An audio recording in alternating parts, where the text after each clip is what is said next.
Navadarshanam was started about 35 years ago by a group of professionals mostly. There was also one Swamiji involved, there was an anthropologist involved, there was a businessman, there was somebody that was working in the United States, quit and was working with the Gandhi Peace Foundation. The common thread for all of them was they were not happy with their consumptive lifestyles and felt that they needed to explore something simpler and something that would be more fulfilling, an alternate way of life that would be gentler on the planet. But it started with this idea of inner work, so that we can have some practices that puts us in touch with our inner self and helps us be more centered, and our thoughts and actions emanate from that sense of centeredness. They did not want to buy land from some farmer who was already having a livelihood from that land. When we started Navadarshanam 35 years ago, there was nothing here. It was a degraded piece of land, 100 acres, that was eroded, completely bald. And the few things that we did is we protected it with a fence so that we could stop the overgrazing. We created a few water harvesting structures like check dams, berms, basins and ponds that would allow water to percolate into the soil and hydrate the landscape. Now these two things, combined with the birds bringing the seeds, birds and the animals and the wind bringing the seeds from the adjacent Kaveri Wildlife Sanctuary, has naturally reforested this landscape to the point where today we have 150 species of birds, we have deer, bison that come and go, we have elephants that come and go, and there is leopards, there's lots of all kinds of reptiles. So this is a really thriving forest ecosystem, and it will continue to evolve and hopefully continue to evolve endlessly. So we'll explain a little bit about the sustainable farming practices here at Navadarshanam.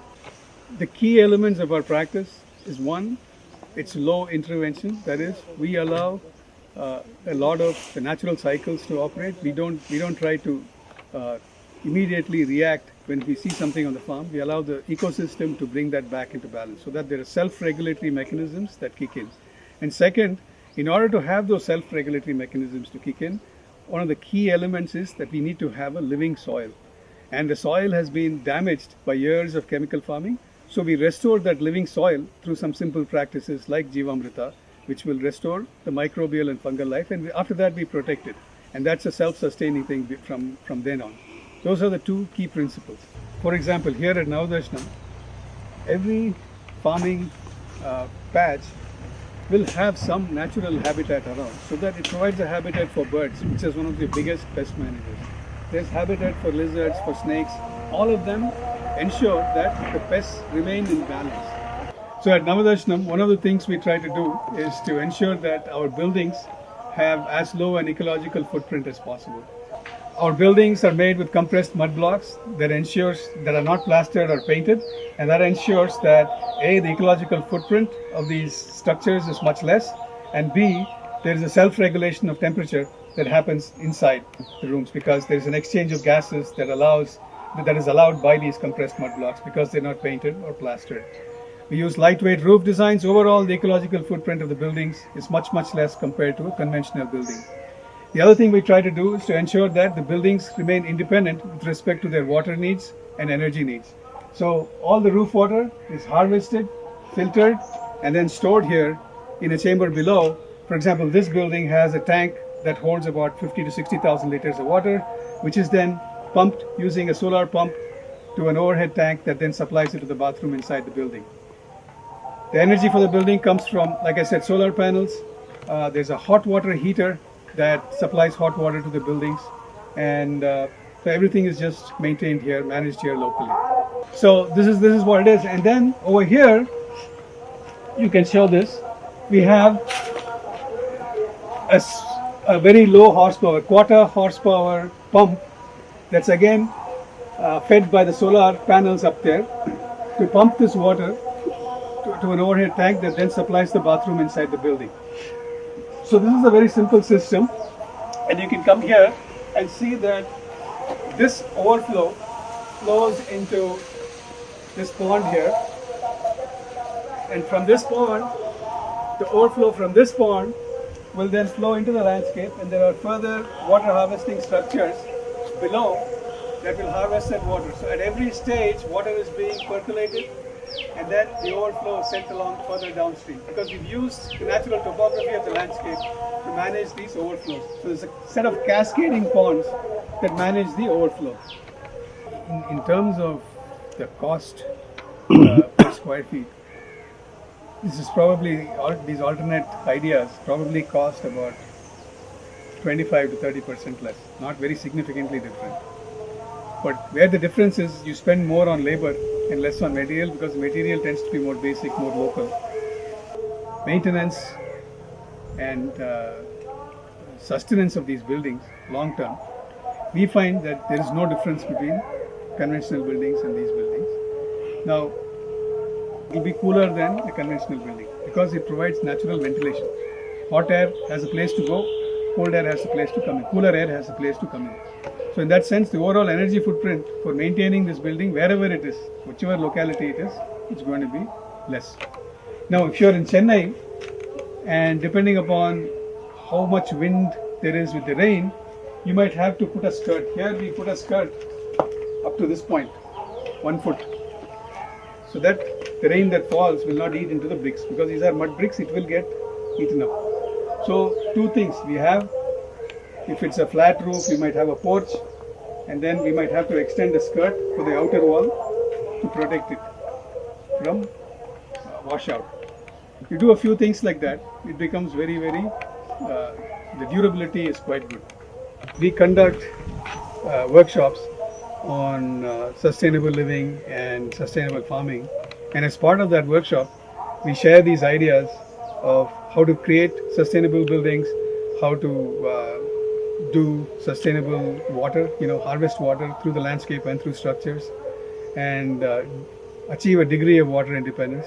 We talk about sustainable energy and what sort of principles can go into both the building and the energy footprint subsequently to maintain the electricity and the power systems in the building. So we share that predominantly through workshops. Now locally, additionally, what we've done is we've trained these farmers during off-season to be masons that can build these sorts of buildings, because it's a different building technique when you're using compressed mud blocks, and even the mortar in between is slightly different. So we train them on things like how to make these bricks, how to put them together, how to build jack arches. So some of them have gone on to do these sorts of buildings in the city. So that's we are a small group, so we don't actually go out and do much things, but through sharing, we've expanded sort of our reach. There's thousands of people that have visited and made similar buildings. Some of them have gone on to create communities, teach. So that's how it spread, rather than directly through us. So we're standing in front of our biogas plant. It's a very, very basic model. It's a spherical dome, and this is where the input goes. Every day we put in about 30 to 40 kg of dung, mix it with water, and flush it into this dome chamber. And there's methanobacter in there that generates methane gas that floats up, and it just gets piped and sent to the kitchen directly. And it's as simple as that. And there's a little regulator in the kitchen, and the cooking in the kitchen is done predominantly using biogas. So as the slurry builds up, there is an overflow chamber. The slurry overflows into the chamber and then into the landscape, and we periodically harvest that slurry as carbon matter that goes into our soil, just mostly carbon matter. So we are standing in front of what is the new building that has been built for the self-help group here at Navadarsanam. Now we set this up 30 years ago as a separate entity that is owned and operated by the village community, and Navadarshanam, the residents of Navadarshanam, we are like a free volunteer force for it. So we provide them the facilities, the know-how, the recipes, and then take care of compliance, computer support, market access, and ensure that all that income that comes is divided equitably amongst the community of villages that is participating in this SHG. So what they do is they make various value-added food products ranging from various types of flowers, pickle. There is baked items. We created a bakery so that they can bake. The women can learn baking and they bake all kinds of products. And then there's things like traditional foods like chikki and undes that they make. So all these products are ultimately, we provide them market access through friends and family, so it gets packaged and sent to the city where it's sold. We are standing in front of one of our water harvesting structures where the excess roof runoff from some of the buildings higher in the landscape is captured here.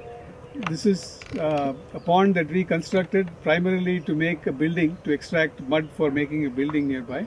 But we made it into a regular pond and landscaped around it so that it became quite a wilderness area. It holds about 200,000 liters of water, but it's primarily for the wildlife. So there's lots of turtle in there, there's snakes, the deer come and drink water, and perhaps the leopard and some other creatures as well. So, and we just made it friendly enough for the wild creatures to come and make it their home.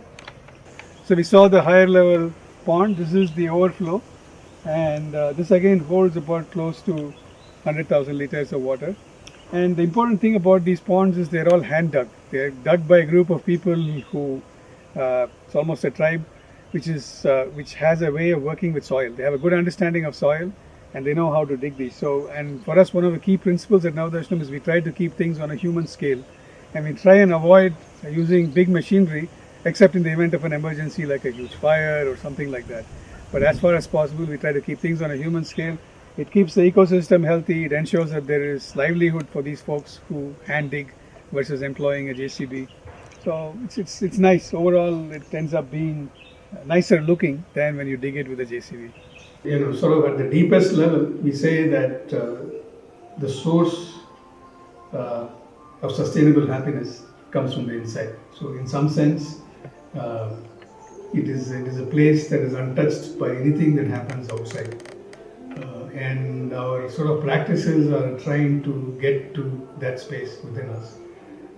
So, in one sense, everything external is unrelated to that space. And one of the founding experiments of Navadarshanam is that there are self-regulatory mechanisms in nature that if you give it a toehold, nature will come back. The land will heal, just as our bodies will heal, our spirit will heal. So there is an important principle there. So by design, a degraded piece of land was acquired, and it was allowed to regenerate naturally to the point where today there is a nice thriving forest ecosystem and this community that is living here.